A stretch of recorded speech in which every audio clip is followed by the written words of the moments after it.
केंद्र सरकारने दिल्लीमध्ये लाठीचार्ज जो विद्यार्थ्यांच्या आंदोलनावर केला, विद्यार्थ्यांवरती लाठीचार्ज केला, विद्यार्थ्यांना रक्तबंबाळ केलं, या बाबतीत या ठिकाणी पिंपरीत देखील आंदोलन केल्यानंतर विद्यार्थ्यांनी आपल्या तीव्र शब्दात भावना व्यक्त केल्या, सरकारचा निषेध केला, मोदी सरकारचा निषेध केला, दिल्ली पोलिसांचा निषेध केला, अमित शहांचा निषेध केला, केंद्रीय शिक्षण मंत्री धर्मेंद्र प्रधान यांचा निषेध व्यक्त केला।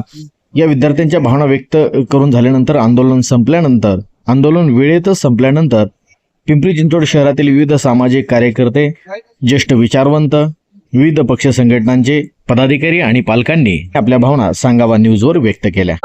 मला असं वाटतं की माझी भावना यांच्याशी सहमत आहे। आपल्या जंतर मंतरवरती ज्या पद्धतीनं विद्यार्थ्यांची संविधानिक चौकटीमध्ये मागणी होती, संविधानिक चौकटीमध्ये ते आंदोलन करत होते।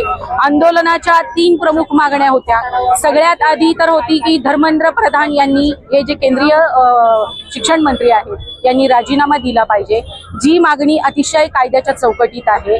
मुळामध्ये लोक परीक्षा 2024 जी आहे याचं कायद्याचं अपडेशन केल्यानंतर सुद्धा पेपरफुटी झाली का? तर होय, पेपरफुटी झाली। आणि असं असताना जर आपण पूर्णपणे नापास ठरलेलो आहोत तर ह्या धर्मेंद्र प्रधानांचा राजीनामा मंत्रिमंडळाचे प्रमुख म्हणून आहे की त्यांनी घ्यायला हवी होती। आणि ह्या मागणीसाठी त्या ठिकाणी सोनम वांगचुक असतील आणि एक संघटन नव्याने उभं राहतं या ठिकाणी ते असतील, ते जर संविधानिक मागणी करत असतील तर त्या मागणीसाठी चर्चेला ह्यांनी खरं तर यायला हवं होतं। हे कुठेही त्या चर्चेला आले नाही। आणि संसदेमध्ये ज्या वेळेला ह्यावरती विचार मांडण्यात आले किंवा संसदेवर याच्यावर चर्चा करण्याचा आग्रह ज्या वेळेला विरोधी पक्षाकडून धरण्यात आला, त्यावेळेला संसदेचं कामकाज बंद करेपर्यंत यांनी निष्ठुरता दाखवलेली आहे। ही संसदाची चौकट नाही, ही संसदेची गरिमा नाही। आणि असं असताना दुसरीकडे तुम्ही अशा गलिच्छ पद्धतीनं रात्रीतून त्या संबंधित उपोषणकर्त्यांना उचलता, पांढऱ्या चादरीत गुंडाळता, तर स्वाभाविक आहे गेले 10 वर्ष जो काही विद्यार्थ्यांमध्ये पेपर फुटीमुळे जे काही त्यांचा असंतोष धुमसत आहे तो बाहेर येणार। त्या ठिकाणी विद्यार्थी अगदी उत्स्फूर्तपणे जेन्युइन चेहरे गेलेले होते आणि त्यावेळेला तिथे कुठेतरी इतक्या वाईट पद्धतीनं जो काही लाठीचार्ज झाला तो असहनीय आहे। मीही एक स्त्री आहे। आईच्या मुलाला ज्या वेळेला मारलं जातं, जी आई त्याला अगदी तळाटाच्या पोळासारखं जपते, त्यांना इतकं वाईट पद्धतीने मारलेलं आहे। हे लोकशाहीला घातक मूल्य आहेत। आणि मला असं वाटतं की आता सगळ्यात महत्त्वाची मागणी आपली असली पाहिजे की कुठल्याही परिस्थितीमध्ये धर्मेंद्र प्रधान यांनी आधी राजीनामा द्यावा, त्यानंतर संसदेमध्ये पारदर्शक चर्चा होईल आणि त्या चर्चेनंतर केवळ राजीनामा घेऊन हे विद्यार्थी थांबत नाहीयेत, तर ह्या विद्यार्थ्यांमधून पुढची मागणी येते की जो काही लाठीचार्ज झालेला आहे त्याचे आदेश कुठल्या गृहमंत्र्यांनी दिलेले आहे, त्याच्यामध्ये केंद्रीय मंत्री शहा यांना देखील ते ह्या चौकशीच्या भोवऱ्यामध्ये येतात। आणि म्हणूनच मला असं वाटतं की कुठेतरी लोकशाही मूल्यांच्या विचारांची पायमल्ली होत आहे। हे विद्यार्थी आहेत आणि हे विद्यार्थी आंदोलन करत असताना महाराष्ट्राचे हे सन्माननीय फडणवीस पंत म्हणतात की हे दहशतवादी आहे।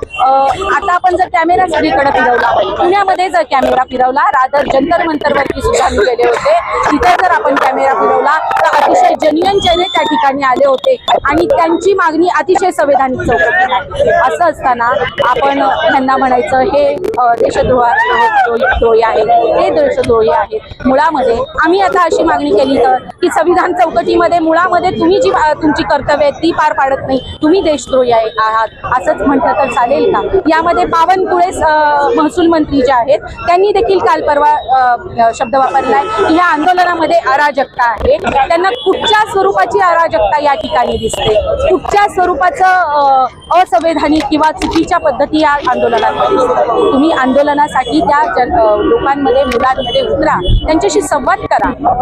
ही मायबाप सरकारची जबाबदारी असते, संविधानिक जबाबदारी असते, पण ती कुठेही घेताना हे दिसत नाही। आणि होय, म्हणून या विद्यार्थ्यांच्या 3ही मागण्यांना आमचा पाठिंबा आहे की कुठल्याही परिस्थितीमध्ये धर्मेंद्र प्रधान यांचा राजीनामा झाला पाहिजे, दुसरीकडे पारदर्शक चर्चा झाली पाहिजे आणि तिसरी सगळ्यात महत्वाची गोष्ट म्हणजे ह्या सगळ्यांवरती जे काही लाठीचार्ज झाला त्यांच्यावर कारवाई झाली पाहिजे। आणि चौथी मागणी माझी अशी राहील की जो कायदा ह्यांनी 2024ला केलेला आहे त्याच्यामध्ये ज्या काही त्रुटी आहे की नुसतंच गुन्हा दाखल करायचा, 4-5 पेपर वाटणाऱ्यांना आणि 4-5 त्या सप्लायरांना पकडायचं, मात्र मुख्य सूत्रधार जे आहेत त्याच्यामध्ये जे ह्या सगळ्याचं अर्थकारण करतात ती लॉबीवरती गुन्हा दाखल होणं गरजेचं आहे आणि त्यांच्या मालमत्तेवरती जप्ती येणं गरजेचं आहे, ही तरतूद होणं गरजेचं आहे।